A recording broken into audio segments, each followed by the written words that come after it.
Dans cette vidéo, nous allons parler de la transformée de Fourier d'un signal discret réel, et ceci sans utiliser les nombres complexes. Donc, qu'est-ce qu'un signal discret?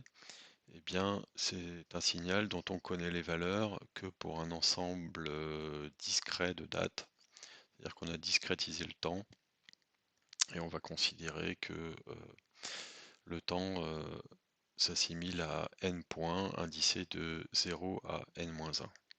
Donc voilà, imaginons qu'on ait par exemple une courbe dans le plan. On obtient un signal discret en prenant les valeurs de cette courbe pour les abscisses entières 0, 1 jusqu'à n-1. Donc on peut ranger ces valeurs de la courbe pour ces dates discrètes dans une séquence qu'on peut voir comme un vecteur. Et en effet, ces signaux discrets, on peut les additionner, on peut les multiplier par un réel pour changer leur échelle, par exemple, et on obtient encore des signaux. Donc tout ça se comporte comme des vecteurs, et donc on peut voir ces signaux discrets qu'on vient de définir comme des vecteurs, et en l'occurrence des vecteurs du R espace vectoriel R puissance n. Donc on est en dimension n, puisqu'on a n points. Et le corps qu'on utilise pour les scalaires, hein, pour multiplier les vecteurs, c'est R lui-même. Donc pour illustrer, on va prendre deux cosinus dont les phases sont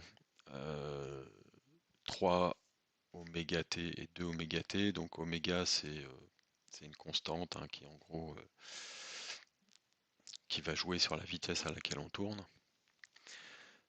Ces deux cosinus sont affectés d'un facteur, donc à gauche on a le facteur 2 qui est devant, le facteur 3, donc qui dilate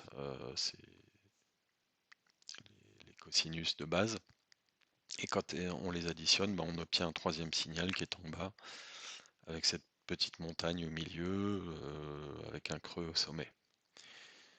Et l'idée de la transformée de Fourier, c'est de faire l'inverse, c'est que si on nous donne le signal qui est en bas, c'est comment on pourrait faire pour retrouver les deux signaux qui lui ont donné naissance par sommation.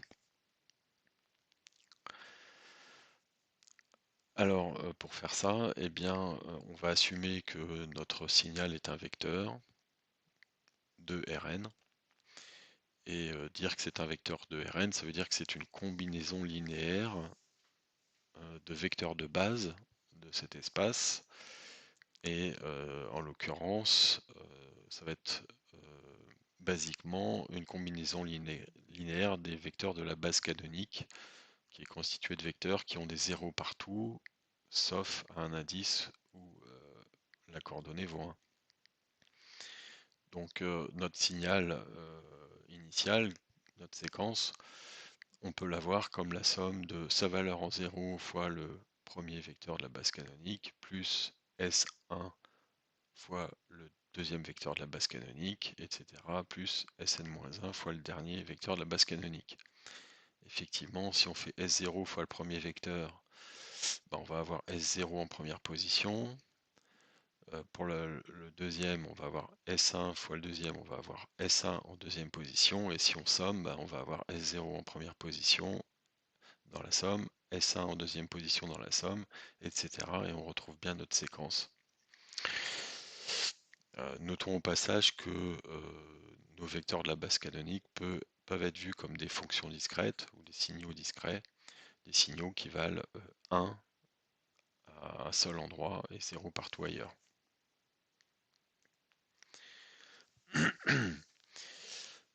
Donc, si on résume, on a notre signal qui était exprimé dans la base canonique, et on a vu dans l'exemple que ce signal pouvait être la somme de deux cosinus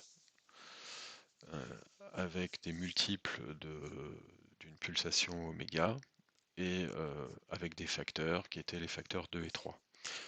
Et l'idée de la transformée de Fourier, c'est de se dire que cet exemple peut être extrapolé. Nos deux vecteurs qui correspondent à deux cosinus, et bien en fait ce sont peut-être des vecteurs qui appartiennent à une base plus large, faite non seulement de cosinus, mais aussi de sinus, et tous avec une pulsation qui est la pulsation multiple, un multiple entier d'une pulsation fondamentale qui est oméga. Alors pour avoir une base, il faut que ce soit une famille génératrice, il faut qu'elle soit libre, c'est-à-dire que ces vecteurs ne doivent pas être collinéaires. Et en fait, même si ça sort du cadre de cette présentation, on peut montrer que tous les vecteurs qu'on définit ici sont orthogonaux. Donc ce sont de bons candidats pour former une base. Alors maintenant, quel choix doit-on faire pour oméga, la pulsation fondamentale?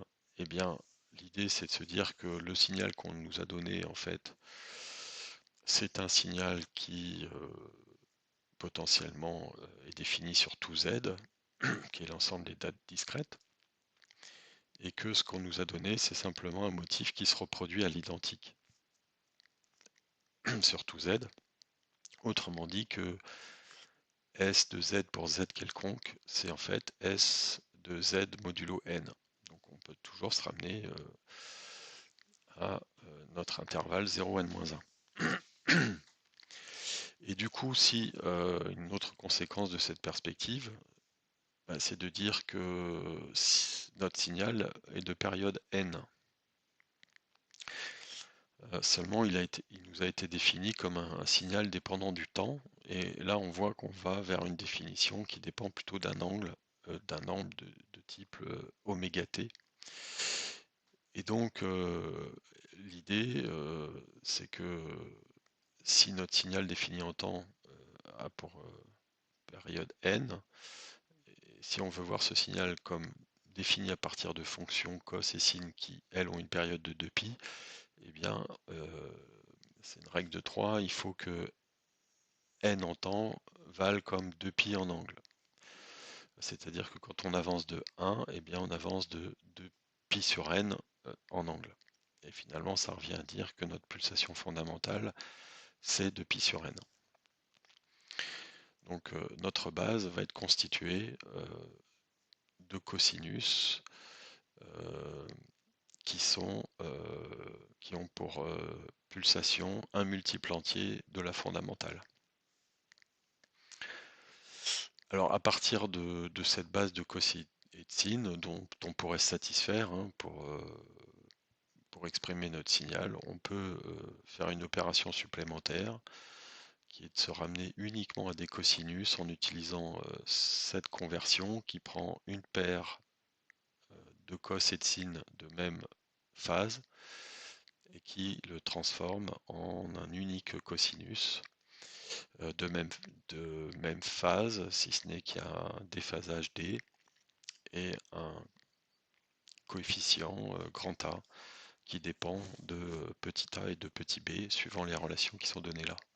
Donc grand A c'est la racine carrée du carré de petit a et de petit b, et le déphasage doit satisfaire simultanément ces deux contraintes, c'est-à-dire qu'il doit être égal à l'arc cos de A sur petit a sur grand A et à l'arc sin de petit b sur grand A. Donc là, il y a une remarque importante, c'est que cette conversion marche par paire, donc ça veut dire que notre famille génératrice contient autant de cos que de sin, et donc que son cardinal est pair. Problème, ça voudrait dire que notre dimension, l'espace vectoriel dans lequel on travaille, est forcément pair, mais on a vu que la taille de cet espace est n, c'est le nombre de points, qui n'est pas forcément pair. On peut analyser des signaux composés de n points où n est pair ou de n points où n est impair. Si on veut faire cette conversion, et que notre base est de dimension impaire, on va être gêné. Mais on peut s'en sortir en fait en rajoutant le vecteur nul dans notre base. On garde un ensemble de vecteurs qui est toujours libre, puisque les produits scalaires entre deux vecteurs vont toujours être nuls, et toujours génératrice, puisque si notre base l'était, si on rajoute le vecteur nul, ça reste, on peut générer à nouveau tout l'espace, enfin on peut encore générer tout l'espace. Donc rajouter le vecteur nul à une base, ça forme pas vraiment une base au sens strict, mais on conserve une famille libre et génératrice. C'est ça qui va nous importer. Donc pour résumer la transformée de Fourier discrète, eh bien voilà, l'idée est la suivante. On est parti d'une définition d'une séquence de valeurs, c'est ça qu'on reçoit. Cette séquence de valeurs, on peut la voir comme une combinaison linéaire dans la base canonique. Et l'idée, c'est de sortir de cette base canonique pour aller vers une autre base constituée de cos et de sin en nombres égaux qui forment une famille génératrice de Rn. Et du coup, notre signal devient une somme pondérée, donc une combinaison linéaire de ces vecteurs de base, qui sont d'autres coefficients qu'on a appelés A indice n, petit a indice n et petit b indice n. Et donc c'est ces coefficients qu'il s'agit de déterminer. Une fois qu'on les a, eh bien, on peut faire la conversion avec notre relation trigonométrique qui va nous permettre de n'avoir plus que des cos, mais cette fois déphasés, et en un nombre qui est le cardinal de notre famille génératrice sur 2.